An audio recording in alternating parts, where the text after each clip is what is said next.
Thank you for joining today. Episode 2, Opse Talk, here with Lily. In Berlin at a rainy day. We had the thunderstorm just before. Like, it's a classic thing in Berlin. Every day, like this is our summer. Oh, it's lovely. Yeah, it's crazy. So my update is that I have to work for the next 7 days, more than 24 hours per day, and finish finally some works that I've been working on for many years, like many years, almost some of them even a decade. But yeah, it's like, but I never decided that they're ready, like big portraits. It's a series of works, and because we are preparing for a big show, there are a lot of people who can actually work on this project. So yeah, it's like, for me, it's like a bit of stress, not about curating. For me, for this, I don't have stress, but about finishing the works, because I'd never think that they're finished, and the same thing. I don't know. I think that is a struggle for most painters, because I think most of us are perfectionists when it comes to our own artwork. And I know for myself, I work on something and I want it to look exactly how it exists in my head. And until it gets to that point, I really don't stop. And so I really empathize with you with trying to decide, okay, is this done? Is it not? It has to be done. I have to show something. Now I'm booked, right? Yeah. So.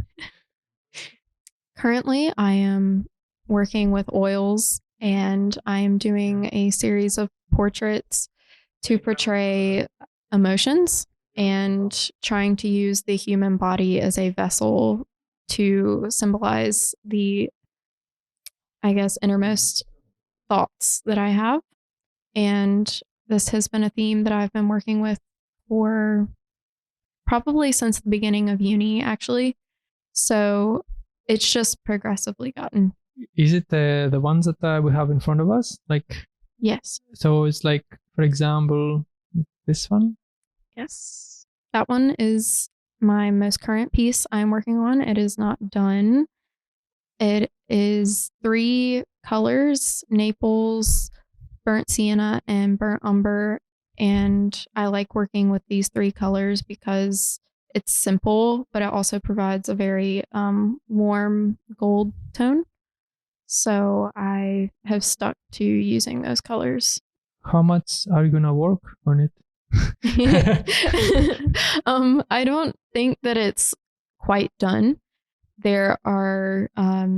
There's depth I want to create from the background to her, and if you can see like her hair and chest area, I want to keep that bright, but I also want to add in more detail, and I'm trying to be very delicate with those choices. And so she's not finished yet, but here we are talking about the struggle with finishing artwork.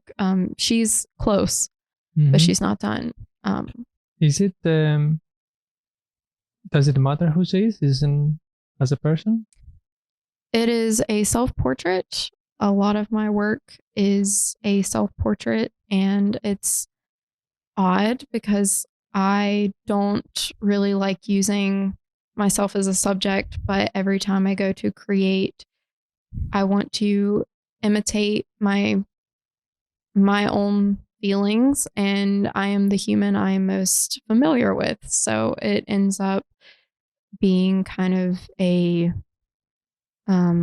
self-portrait in a sense. I don't think she looks exactly like me, but she's me. Because probably it was not supposed, like, it doesn't matter. It doesn't have to be recognizable that it's you. It's just I don't know, maybe you have the same thing, but I do take photos of myself, and I use parts of me because I'm there. I'm the only one always there. Yeah. It's convenient. But sometimes maybe it matters. I don't know. It's the personal connection that you have. Like, you have some kind of emotional reaction by looking at yourself. I think that when I make art and it is of me and things that I want to address inside of myself, it has this very odd kind of, how do you say, polarity with I feel so far from myself, but when I make the art, I feel closer. So it provides this link to myself that I don't know that I would achieve if I didn't make art. And that is why I'm so passionate about pursuing this as a career and making this a part of my daily life. And I'm sure you can relate to trying to create pieces that you feel you connect to. And do you take photoshoots for other people? From other people to use in your works? Does it matter?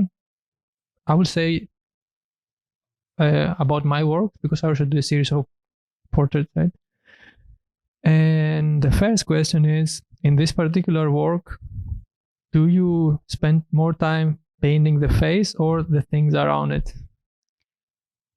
I'd say the things around it. It changes based on the piece that I'm working on. I struggle with facial proportions and structure and lighting. So faces are really difficult, and the emotion to show in the face is very difficult. So I would say I spend a lot of time on the face, but for this one, I actually have spent more time on the surrounding environment because of how detailed it is and how dark I want it to be. And I've done it through glazing and layering the colors. I didn't immediately slap like It's gonna the take dark time. colors. Yeah. It's gonna take time to dry. Yeah. I don't know though. Berlin is so dry. I find that my oil paints, they only take about a couple of days to dry, which is nice, I guess. If we see also the other ones that you are working on, the other ones are ready or Yes, done? Okay, they are done.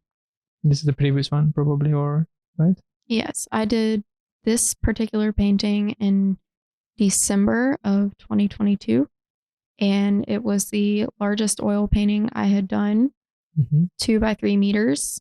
And I used the same colors that I mentioned with the previous painting. Unframed, without, not because? Correct. I did not frame it because in the space I was working in, I only had a month. So I knew I had to be really quick with what I made. And I asked permission to nail the canvas to the wall and they let me. So that's what I did. I bought the biggest roll of canvas I could find. Is it Bosner? And then I nailed it to the wall and then just painted on it. That one is 100 by 100 centimeters. I named it Levian Rose. And the name is supposed to be the complete opposite feeling that the person is having. So the poem, the song, Levian Rose, I think embodies this like warm romantic feeling, life through rose colors. And this figure is looking at a life that could potentially have those colors. And that's why I used rainbow tones. It's like you can see the light that she's looking at reflecting on her face, but the environment she's in has her captured, I guess, and she's struggling. So like she can see something bright and beautiful in the future, but currently she can't have it. So she can see it, but she doesn't have it. That's the embodiment of that particular piece. You like always a little bit of chaos. Yeah. Like elements. And I get back to my question to reply. For me, I use photos.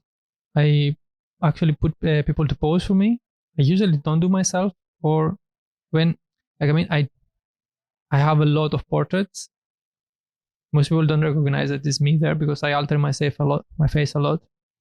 But in the latest series that I'm working for the last few years, is female models. They pose for me, so I can't be there. Yeah. Not yet, at least. And for me, it doesn't matter who they are depicted. They are like normal people. and it's some kind of characteristic that I liked, that found it interesting, and then it works for me to serve to this series of work. It's like a specific project about digital images and digital filters, and how do they affect the perspective of an artist in a way. It affects us, for example, when we are blurring, for example, in a painting. And now a visual artist right nowadays, they think in a way in the blurriness, a digital blurriness, the Gaussian blur or something like that from Photoshop or the filters that you have. But probably in the past, before the digital era, they were thinking more of the lens blur, right? So when they had distortion, they distort the mirrors, and then they make these images modernists, right? A lot. Yeah. And nowadays, when you want to distort an image, you don't go find a mirror. You just put it in Photoshop and you distort it again with Liquify. Right? So it's not a matter of getting it in camera at that point. It's using the technology to manipulate an image the way you want it to look, which is quite useful, but I think it changes the intimacy with the process of making an image. And a question for you, do you think that you enjoy the digital aspect of being able to alter an image, or do you like to try and really do that without a lot of help from Photoshop? I don't like digital life. I don't like the digital art, even though I have to do it, and I think I'm good at it. But yeah, I like the physical part, and the only, like, I try to keep it on the minimum. Like, parenthesis, in this series of works that I'm preparing now, I'm just trying to showcase this kind of thing. Like, this is the subject matter, digital effects, and then, okay, can you find it? I make it obvious, but can you spot it? And then it's in a way you are aware of this. You're aware of the digital things, and they're not so interesting in a way. It's the portrait itself, the painted version of it is better, but the effect itself is nothing, you know? Yeah. So you are aware of it, and then you decide if it's good or bad. I think most people will not like. I don't like digital effects. I don't like the filters on Instagram. I don't like all of these things. I like a little bit more raw. And in digital life, there is no raw. Everything, even the raw image in the camera, is a specific edit, you know. Well, and to piggyback off of that, I think that there's this weird struggle that visual artists have if you stick to painting, drawing on paper, canvas, versus drawing on an iPad or using Procreate or a digital drawing utensil, because you can't just hit delete. You have to really take your time with a piece, plan it, and execute it, and then reevaluate if it doesn't look the way you want it to. Whereas digital provides this forgiveness that real materials don't provide. And there's, I think, something so beautiful about sticking to the canvas, paper, paint tradition, because when you go to a museum and you look at the art on the walls, those people had no technology that we have now, of course, and their art was insanely amazing. Very, no matter what style, you know, the secessionists are who I'm thinking about, but in particular, the way that they collaged the human body with graphic design almost before technology was a current reality for them, I think took such creativity and discipline. And I think one thing that I, as an artist, really appreciate and try to take time with is that intimacy with drawing, sketching, planning, and then creating the work. And I don't really enjoy just digitally creating things because it doesn't feel like I'm connecting to myself as much. How do you feel about that? Of course, like we did an exhibition also here, drawings, some watercolors, and we had also some digital prints. Yeah, there is a difference. Even you work on something a lot, the traditional painting or traditional drawing somehow excites your senses more. Like, and then the printed one is more simple, Yeah. The color range is, even though it's supposed to have, good quality of inks, somehow it doesn't feel in comparison next to each other. One of them looks boring. Yeah. Right. So even though there is work, if you see it, the thing is, if you see it digitally, like on the monitor and the screen, you might not understand. But if it's in front of you, there is like, yeah, one of them is really rich, the other one is really, really boring. And that's once you experience that, you cannot switch back. Right. I know this is how I feel also. It's strange. I think that digital art is something I really admire. I am not good with digital art. I actually have graphic design experience. I worked as a graphic designer.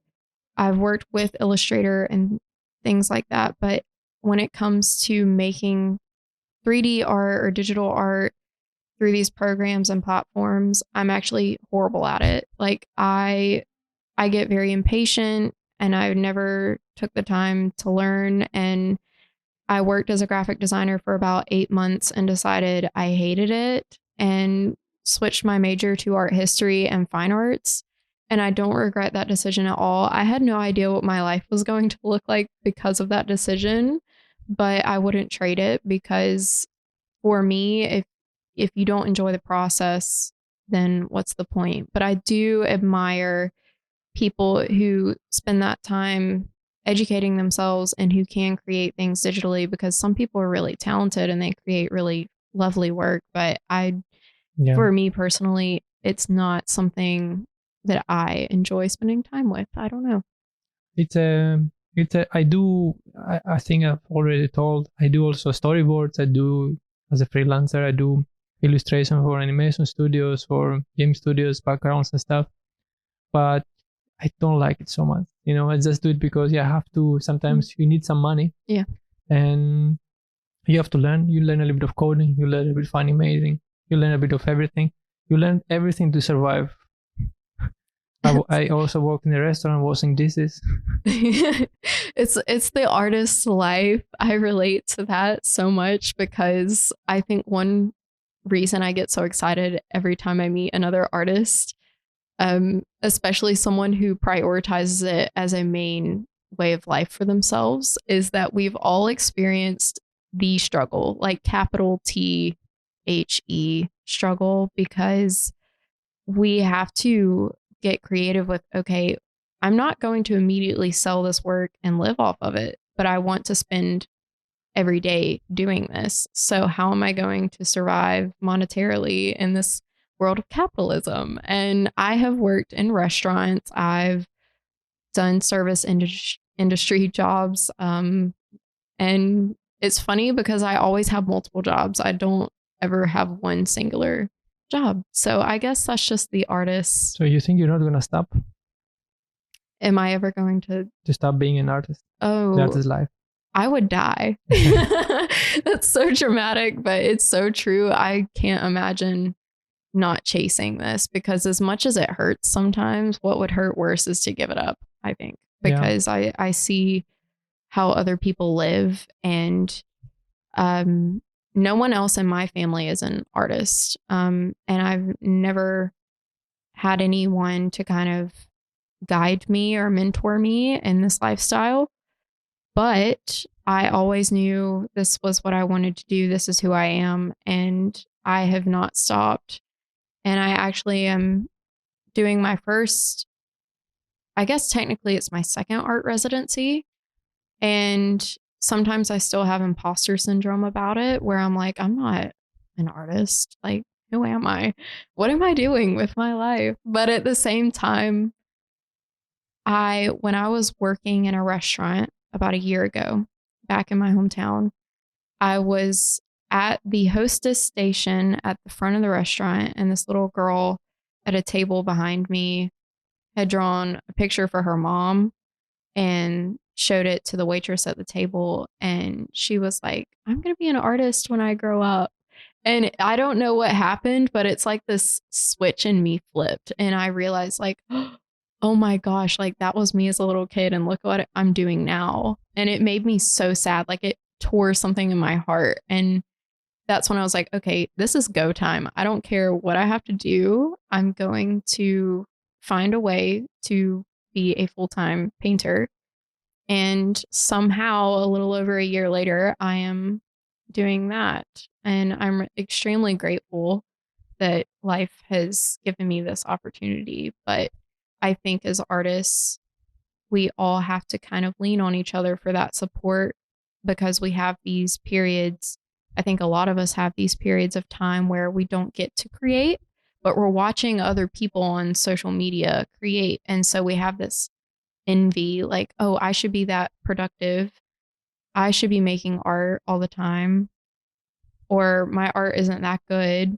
How am I going to get as good as I want to be? And that's when I think it's very important to reach out to other artists and spend time with other creatives, because those people are going to teach you how, and they're also going to encourage you. And it took me a long time to realize that the people who I sought counsel in were going to change how my future looked, because previously I was talking to people about what I wanted to do, and it just kind of, I guess, didn't seem realistic to them. So they just kept discouraging me and saying, like, well, maybe you should get a salary job, or maybe you should just settle down for a few years until you're stable and then do this. And all I could think was, I can't wait. Like, I don't want to wait to make art. And I guess that's impatience, but I'm kind of happy that I was impatient, because now I'm here and I get to talk to people like you who see the world in a really different way and try to be introspective and create things that connect them to, I guess, life. And that's something really amazing. I feel bad that I could have more in life. I'm not dumb. I have the skills, but just don't want to take the decision. I know what you mean, because for us, the priority is different than I think most other priorities that people have. And by that, I mean, some people prioritize making the most money through a corporate ladder so that they can provide for a wife, kids, whatever, or maybe just a better life for themselves. But my priority personally is painting and doing what I've dreamt of doing since I was 3 or 4 years old. So I know that by this time I could be settled in a very nice job back home, be living with roommates back home and saving money.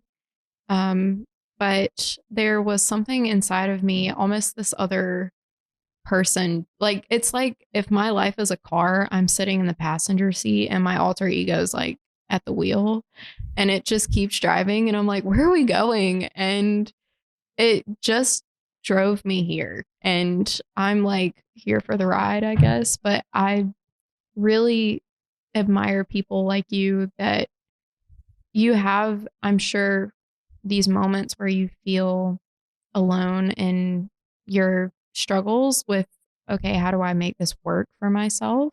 And is this worth it? But that's what makes you a strong person, because you're not following the same pattern that everyone else is just for the sake of comfort and safety. You're really putting yourself out there. And I guess my question for you is, do you feel Do you feel like your success as an artist depends on whether or not you sell your art? Like, does it affect how you feel about your art? When I came in Berlin 9 years ago, I thought, I have to make money out of this. I started this, and I can make some other things for additional income. But I thought, in the end, I come from a family of artists. We know that it's gonna be tough. In a way, you have a long-term goal. You know that, maybe a few years I might do something else. Like during the day, I can, be a barista or something like that. It's okay. Everyone did this. The problem is, in a way, I think we know that we're gonna make money out of it. I don't know how much, but we're gonna make some money out of it. We can survive, but we don't know when. 5, 10, 20 years from now. Most artists know it. If they keep doing it, they can make some money out of it somehow. The thing is, can you wait that long? Because you don't know exactly when it's gonna happen. It's a waiting game. Yeah. So are you okay, like if it's gonna, are you gonna take the risk of waiting that long without making enough money to survive? And it's also where you are, when, with whom you're talking to. It's also a chance, It's PR. You have to be lucky a little bit. If you're staying at home, you have less luck, I think, nowadays. So you think the key is being more social? I feel like painting as a visual artist is not an established profession yet. No one figured it out. We studied. Our profession haven't figured it out. They don't know. Most people don't know. We pretend that we know how to make money, how to survive, but most people think they don't know. We're just out here winging it. It's not yet a profession. And the funny thing about me is I have actually only in the past 2 years, actually 3, I have only sold one painting. And the reason that one sold, I think, is because someone who had been to an exhibition that I was participating in really admired the piece, wanted to buy it, came to me, asked to buy it, and then bought it. And I am not very good on the business side of my art. And I'm almost worried that if I became good at that it would actually change my artwork. And I don't ever want to make art that feels like inauthentic, but I don't know if that's a healthy view or not. That's silly. I have the same discussion also with a friend of mine. He's a stand-up comedian. Now, he's saying that comedy should be pure, not be influenced by anyone. When you do, I help him host the comedy shows at various venues, and the owner of the venue, always has a say on the title, on some of the jokes, if some of them are offensive, and he always disagrees. Says, no, comedy should be freedom of speech, absolutely free. I said, that doesn't happen. In real life, someone is giving you your space will have a little bit of some say. It can put you a specific, type. So you're never actually free. You're always influenced. Give an example. Also, there is a thing that someone commissions you a work and says, I want you to paint me this. Let's say it's a portrait, and then it has to have like a blue sky, and it tells you what it should have. Apart from that, you're free to do whatever you want. Then you make it. Were you free, or were you very constrained and you have no creativity in creating? Is it your work? or is it his work? And I think at that point, certainly you are not the creative director. You are just the person with the paintbrush. But almost always the person who's paying for something, at least, they gonna give you some restrictions. Sometimes they give you not too much, not too many restrictions. The same thing is like with AI now. You go to Midjourney, these online tools, and you type what you want to be painted, and then you have it. But legally, there was one case, I don't know if it's gonna be established also this thing. The person who's typing is not actually the author. I don't know. That's wild.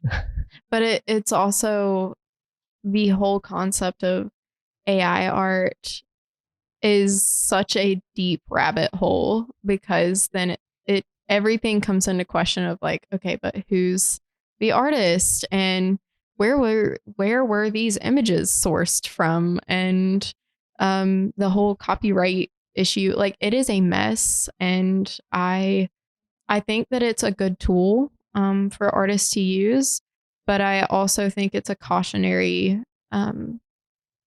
thing. We're gonna see a lot of AI art. Like, we're gonna just print it or overpaint it. Well, and it's one of those things where a lot of people now have the opportunity where if they couldn't make art before, or if they thought like, oh, I can't be an artist, now they have this tool where they feel like they can make art. And I think that the sad thing is they never stop to think, okay, but drawing is a skill that you work on, that you grow. Painting is something that you spend time on and you can grow through that. But they don't want to spend the time trying to be creative. They just want to take credit for the creativity. Mm-hmm. And I think that that's a very egotistical thing. I don't think that that's the whole personality of AI art. I definitely think that that's like a small percentage, but I just think that it's kind of a weird tool. And like, I think that just like with Photoshop or digital platforms where you can edit on your laptop, on your computer, on your phone, it's really a good tool to have, really. But I think that you just have to use it sparingly. There are two types of artists. There are those that they prefer to, go to the formalistic aspect of it, work on how it's constructed and how it excites the senses. And then there's the other ones that they focus on the concepts, and they have really, catchy ideas and a lot of ideas. Every day they work on new things. They said, and those ideas, they cannot be created well very quickly. And sometimes it doesn't matter. They're gonna use, for example, video art. This has to be really raw, really quite unedited and fresh. You're gonna use photography. Is gonna be really raw photography. You can use an old camera because, it's when I'm gonna do painting, it's gonna be also very simple, not too much, just so exactly the concept that you wanted to use. I understand it. Of course, I don't agree. I'm not doing it. Like, at least for my work, I'm not doing it. But I understand why it happens. Those people, they have like this 1,000 ideas within a month, and they don't have the time, I think, to, in order to learn to do just portraits, one type of the thing, you need decades to be acceptable because the standard is so high. So in order to differentiate from that, you just say, no, I just want to show you that person, that person, or a raw photography. So it doesn't matter what it is, what is the material so much. It matters what you understand out of it. What is the concept? What is the sign, right? So, but I understand why. In the same way, that is one extra tool for them. Those people to create a lot of images that they can use it. They can use also Photoshop when in the day, like from the 90s, 2000s, it had these digital effects, everyone was just copying, printing the digital effects from these editing tools, right? These mosaics, and there are a lot of hundreds or thousands of artists that just applied one effect and then print it on the canvas. Well, and for me, I do think that like I'm glad I live in a modern age, because I think that when I'm struggling with a certain part of my art, I can kind of reference images online, Pinterest, something, and then kind of get an idea of what I need to change visually in my own creation. So there is like this really good aspect to having access to all of that. And I certainly utilize like a lot of the online tools, but that's not the major process for my work. And it is interesting how you said that there's a theme of either concept versus process for artists. And I think a lot of times I get so caught up in the concept I want to achieve that the process stays the same, but the concept changes for the painting. It's sacrificed. Yeah. And it's almost, I don't want to say, it's like each time I do the process, I try to get better at the process. And I've experimented with different things, and I love to experiment, but I keep coming back to oil painting. And I think I actually had a professor in university one time, I can't remember who, say that you always return to what you started with art. And I think that for me, when I was 15, I started painting with oils, and I've gotten away from it, but I've always returned. Like I've always circled back to oils. And so it's a familiar process for me. Have you ever been disappointed by an artwork that you finished? Disappointed by the reaction of the people that they saw it, or lack of reactions? Yes. I think that for me, when I make art, I make sure that I make it to represent a feeling that I have. And it feels very vulnerable sharing that with the world, because you can get a very weird mix of reactions. I've had people say, wow, this really resonated with me, and I really admire this. And that feels great. But then I've had people tell me that I need to delete something that I posted, or that it's too dark or something. Like, in their opinion, it shouldn't be shared with the public.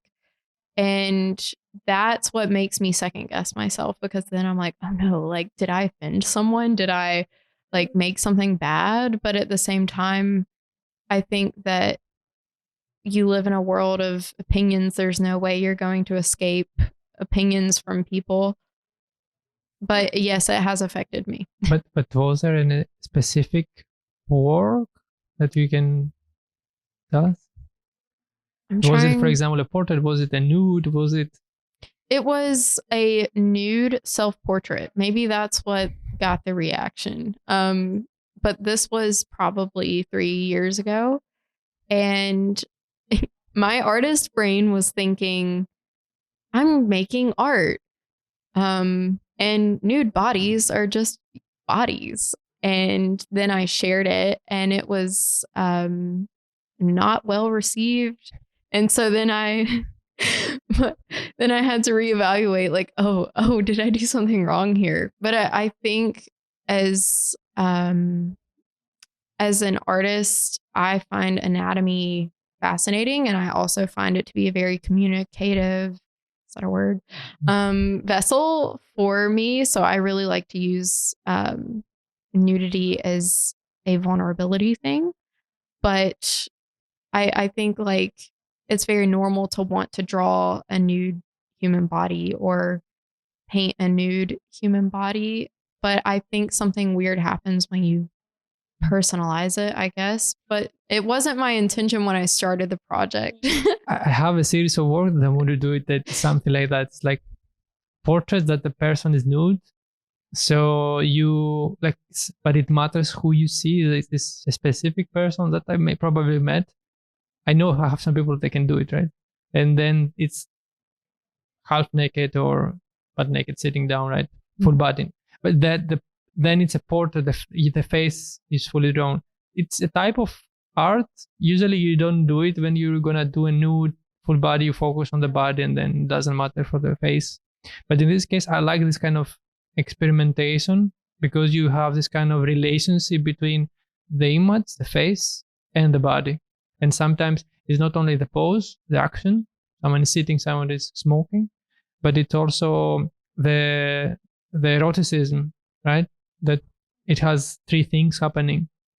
And this kind of play, you can have an idea of what kind of play it can have. Everyone can think of their own logic, and I find it interesting, exciting. With you said about social media and posting stuff, the algorithm doesn't like nudes. You are shadow banned when you're posting any kind of nude, even if it's drawing. In some cases, TikTok doesn't allow even in drawings. It's instantly, automatically removed. But on X, Twitter, you actually get nothing. You get shadow ban. You get 0 impressions by the algorithm. It's a very strange thing, and that happens because somehow it's offensive, even if it's painting, even if it's art. So they don't show it. And I think that most people, even though they like to see it, they don't want to admit it, and then they feel guilt. I don't know. You go to a museum and you see all these nude sculptures, and you're okay. And then, when you scroll, probably you don't want that. I don't know. I accept that. Yeah. I don't like that because I had a big series of works that is nude, and then say, now what? I cannot even show it. Right. I feel like this beautiful piece can only be experienced in person. But you were talking earlier about the whole you're always influenced, and how I think it's interesting how I think I can escape being influenced when I have had experiences where I've made art, and whether it's the symbolism, the colors, the visuals, somebody doesn't like it, and then I feel shamed, and then I feel self-conscious, and then I'm like, oh my gosh, like I should have never shared that with the world, and I have to hide all of my art now. And I think that voice is fear. And one thing that artists, I think, struggle with is the fear of sharing. We can always create, but what you choose to open up to the world and give to people, that's what's vulnerable, I guess. And I really applaud people who just ignore all of that feedback and they just keep doing what they want. And I'm trying to be on that journey, but I've noticed that I really only draw nude bodies now if I'm going to a nude drawing session. And in my paintings within the past, like maybe 2 years, you only see a nude body suggestively. Like I'll use elements to suggest nudity, but you won't see an entire nude body. Yeah, and what's that? In the end, I get it. Like you do compositions, like complicated composition with a lot of elements. So you don't see only this. It's like it's lost within the scene. The alternative also is like when you have clothes in someone, it's what kind of clothes. The clothes always indicate something. So so then is a lot of, then in this case, if I do a piece that there will be clothes in the portrait series, I have clothes. I spend a lot of time finding the right amount of clothes and altering the clothes from the photo shoot, or what I had, like changing the pattern absolutely if it doesn't fit. and I might spend like a whole year changing the clothes again and again, erasing, putting another clothes on there. But when someone is nude, it's okay. It's it. It's a simple solution to me. And this is, sometimes you have to understand what you want to show. If I want to show someone sitting down, it's, I don't know, it's a bit a whole, for me, it's a matter of decision. It's not a default that someone has to wear clothes. It is not like, it's an everyday scene. It's not an everyday scene. Everything you see on my canvas is like artificially decided that it should be there. Yeah.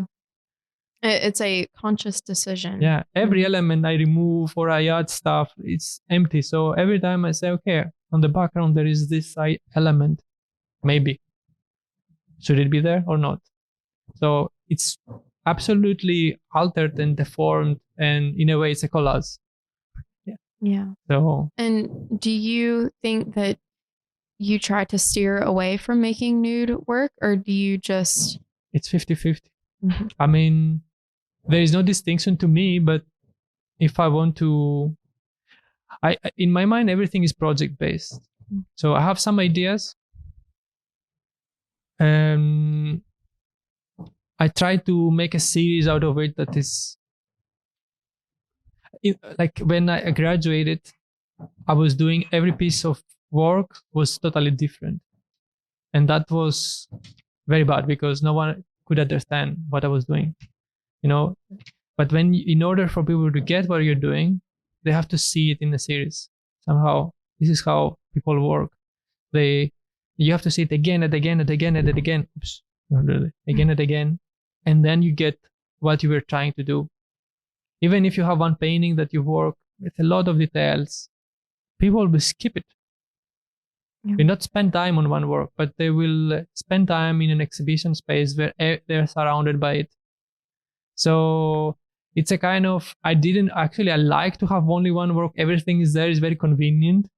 I like to have a work that has all the information there, and to me it doesn't feel unfinished. But it's also, I'm influenced by how most people see the works in the gallery space. And I have to create works for that format in a way. Yeah. You understand what I mean? And this is actually makes me also make my schedule and my workflow.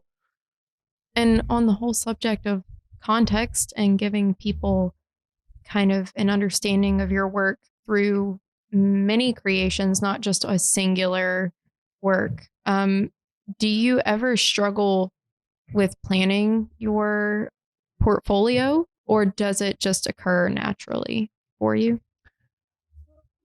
When at this point I have a lot of works, and I have the option at least to decide what I'm gonna have in my main portfolio and what I want people to see that I'm doing.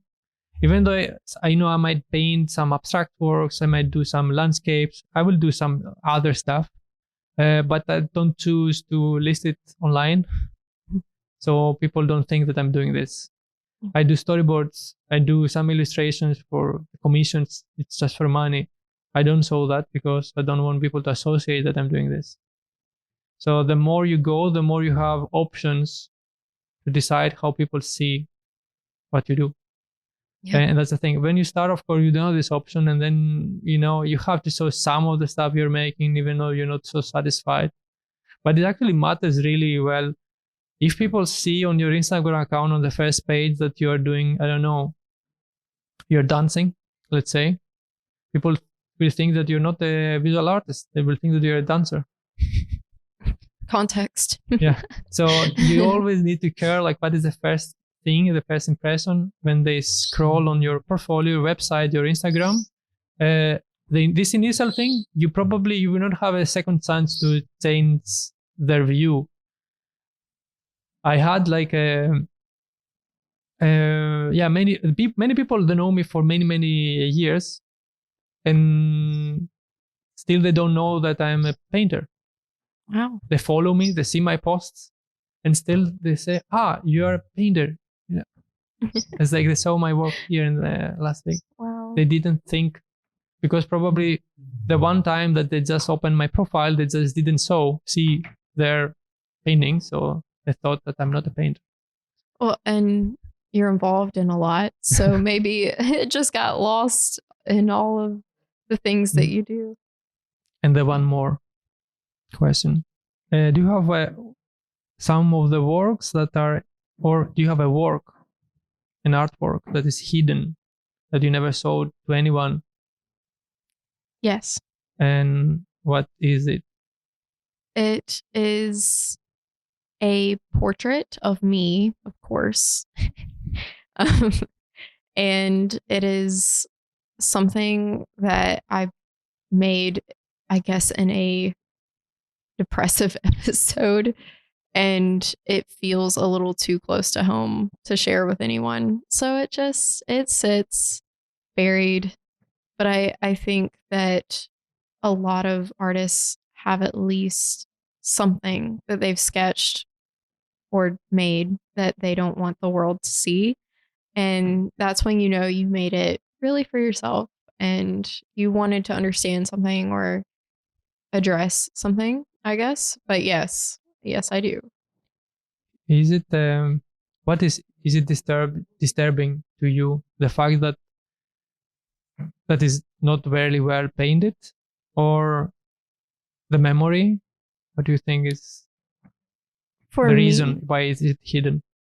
For me, it feels too, I'm afraid that if I shared it with the world that I would either be judged or psychoanalyzed by people, and I don't want either one of those. So I just tucked it away.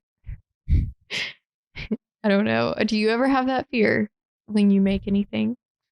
There are some things that I do, some drawings, and most of the time they're nudes, experimentations. I usually do nudes. I do a lot of live drawing sessions also. And then I try to paint it also afterwards at home. And I do a lot of stuff that I find it quite interesting, a little bit rough. And if I show it online or someone afterward, it's gonna lose this magic that it has to me. And sometimes, is people will just ignore it, and then it affects me. It feels like, okay, it's not magic anymore. Oh, it has a euphoria when you make something where you feel like you really connect to it in the moment. And I understand wanting to keep that to yourself and not really let anyone kind of, It's like a joke. You find a joke, you laugh at, and then you say it, no one laughs. Yeah, and then you're like, well, it's not funny anymore. Yeah. Thanks, everyone. Yeah, this is the thing that I want. If a joke is so good, and I know that there are some jokes. I have a very strange sense of humor. I know some jokes I should never tell to anyone. They will not laugh. But I don't know. They are only made for me. Yeah. I feel like comedy is probably just as tricky as visual art, because then you have to deal with like sensitivity and things like that. And you're like, ooh, like that might be offensive. It's really hard when you bomb. You have instant feedback of your work. If people bombed in the same way, like bomb in the way, maybe some people don't know. When you tell a joke and no one laughs in the audience, that's bombing. And if this happened with exhibition openings or with live audience, or artists wouldn't handle it. Yeah. They would commit suicide on the spot.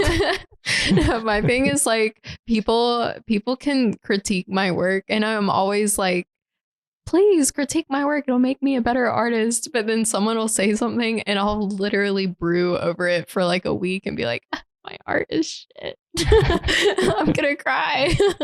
It better go away from your mind. It will stay there for a year. Yeah. So before we do the rest, who are you? Why are you in Berlin? My name is Lily, and I'm in Berlin because this city is full of inspiration for me as a visual artist. And coming from a small southern town in the US, Berlin offers me things I couldn't really experience back home. So I came to Berlin to find more inspiration for myself, and there is plenty of it. Nice. How long have you been in Berlin? So this trip, I have been in Berlin for about a month. And the last time I was in Berlin, I was here for about 4.5 months. And I came in the deep, dark depths of the Berlin winter. So I was here from early November through February of this year. And now I'm back. So I just seem to come whenever the cold weather is about to hit. But I'm happy I got to experience some of the warm, rainy Berlin summer. So, but you're here to paint. Absolutely.